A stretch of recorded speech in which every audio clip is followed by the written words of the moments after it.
Алматы облысы, Қаратал ауданы, Үштөбе қаласы.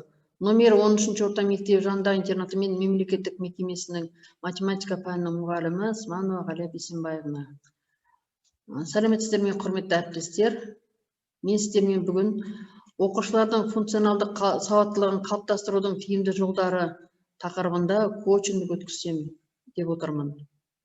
Коучингтің мақсаты оқушылардың функционалдық сауаттылығын қалыптастыруда алған білімдерін күнделікті өмірде қолдана алу аясын кеңейтіп, соған ықпал ету және оларды қабылдауға мүмкіндік жасаудағы мұғалімнің рөлінің маңыздылығын түсіну.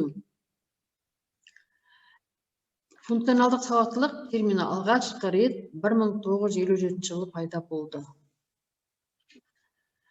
Осы тақырып аясында мен сіздермен оқушылардың функционалдық сауаттылығы деген не, жай элементарлық сауаттылық пен функционалдық сауаттылықтың айырмашылығы неде деген сұрақ бере отырып, сіздермен өз ойларыңызды бөліссеңіздер деймін. Оқушылардың функционалдық сауаттылығы деген ол, яғни оқушылардың шығармашылығын, белсенділігін арттыру, дамыту. Жалпы функционалдық сауаттылық дегенді мен өзім оқушылар алған білімдерін мектептегі. Сол мектепте ғана шектеліп қалмай, жаңағы тест жүзінде аламыз ғой, мұғалімдер сонымен ғана шектеліп қалмай, өмірде кейін өз алдыларына неше түрлі оқиға болды, сол кезде қолданса, мен соны функционалдық сауаттылыққа жатқызар едім.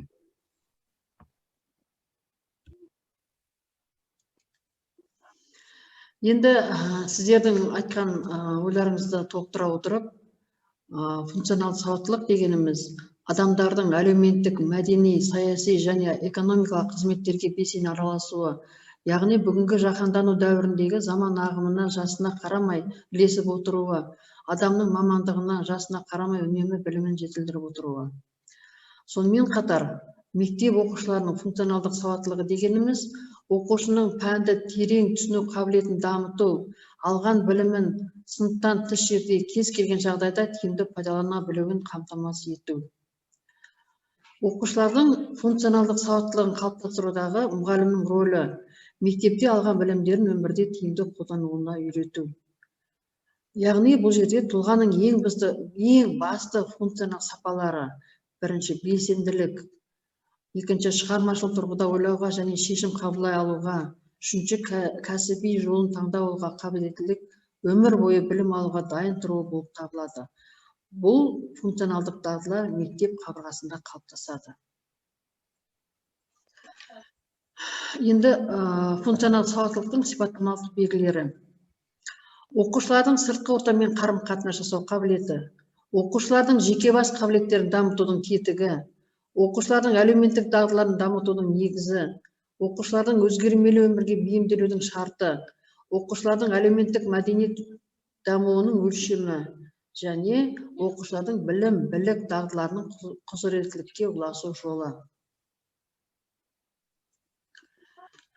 Осы орайда қазіргі заман талабына сай оқушылардың функционалдық сауаттылығын арттырып жетілдіруде PISA, TIMSS тапсырмалары арқылы теориялық алған білімдерін өмірде қолдана алуға дағдыландыру мақсатында осындай оқулықтарды пайдалана аламыз.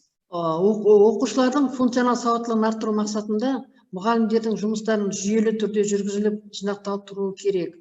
Мысалы, PISA KZ платформасы арқылы мұғалім өз сабағын жүктеп, жинақ қорын молайтып отыруға болады.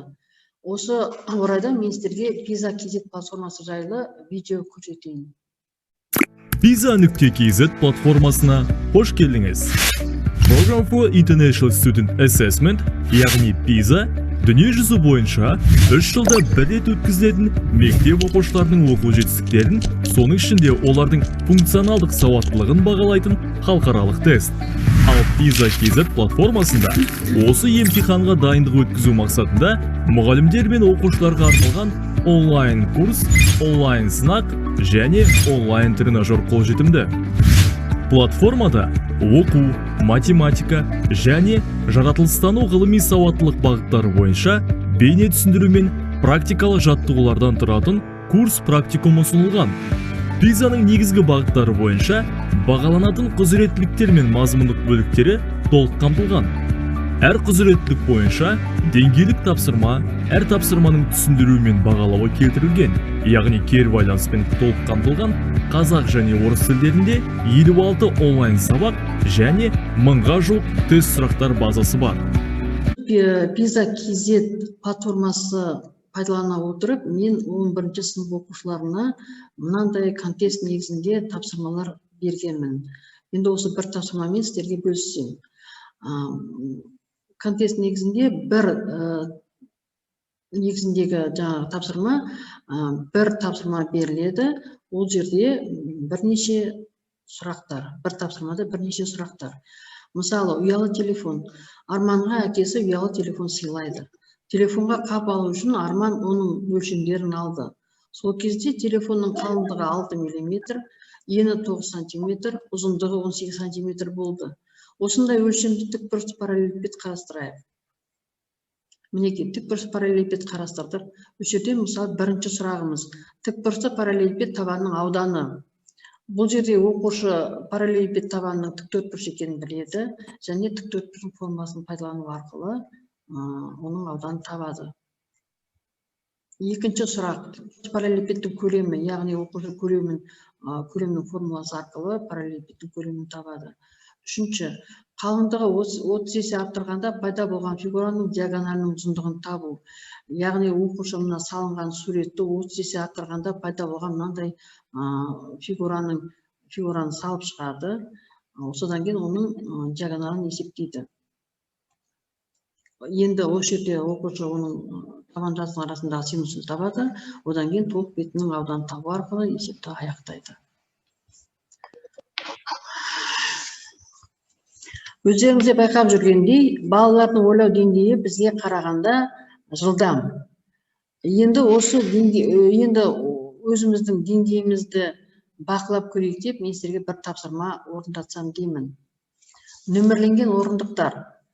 Концертте аудиториядағы барлық адамдарға сахнаның жақсы көрінісін беру үшін залдағы орындықтар арасында бос орын қалдырылып қойылған. Ол төмендегі жоспарда көрсетілген. Енді сіздерге сұрақ.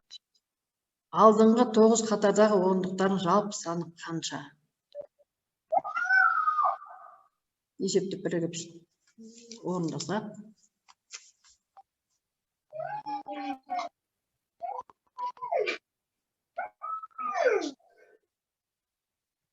Есепті мен жауап берсем болады ма? Болады. Бұл жерде көріп отырғандарымыздай, яғни аудиториядағы орындықтар қатары беріліп тұр, 9 қатар беріліп тұр. Енді бұл жерде тақ қатарларда, яғни 10 орындықтан отырғызылған адамдар. Егер тақ қатарлардағы отырғызылған адамдардың орындықтарын санын санайтын болсақ, онда олар 50 шығады. Ал бұл жердегі жұп қатардағы орындықтар саны 9, барлығында 9-дан, 9-ның барлығын қосып шығатын болсақ, жұп қатардағыларды, онда 36 болады. Сонда бұл жердегі жаңағы тақ қатардағылар мен жұп қатардағылардың санын барлығын қосатын болсақ, онда жауабы В нұсқасы болады 86. Өте жақсы, дұрыс жауап бердіңіз. Яғни алдыңғы 9 қатардағы орындықтардың жалпы саны 86 екен. Дұрыс айтасыз. Оқушылардың функционалдық сауаттылығын қалыптастыруда, алған білімдерін тереңдетіп жетілдіруде пиза тимус тапсырмалары көптеп қолдана бастадық. Алайда свод талдау жасау арқылы оның күшті жақтары, әлсіз жақтары бар екен, және мүмкіндіктер мен қауіп-қатерлер бар екені анықталды. Күшті жақтары алған білімін өмірде қолдана біледі, бәсекеге қабілетті тұлға қалыптасады, халықаралық стандартқа сай болады, ақпаратты көп алады, озық технологияларды қолданады, өмір бойы оқу. Енді осыған сай әлсіз жақтары материалдық техникалық базаның жетіспеушілігі, функционалдық сауаттылықты қалыптастыру туралы әдістемеліктердің аздығы. Мүмкіндіктері қызығушылықтардың арттыруы білімін жетілдіреді, ал қауіп-қатері бәсекелестікке сай болмауы. Құрметті әріптестер, мен сіздермен бірге оқушылардың функционалдық сауаттылығын қалыптастырудағы мұғалімнің рөлі туралы өз ойыммен бөлістім.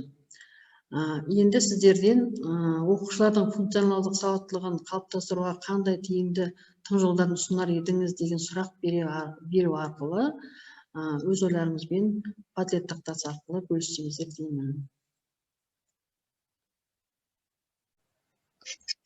Құрметті әріптестер, сіздердің ойларыңыз, ұсыныстарыңыз Padlet тақтасына келіп жатыр. Ендеше жерден оқытып, бір-екеуіңізді оқытып жіберсем.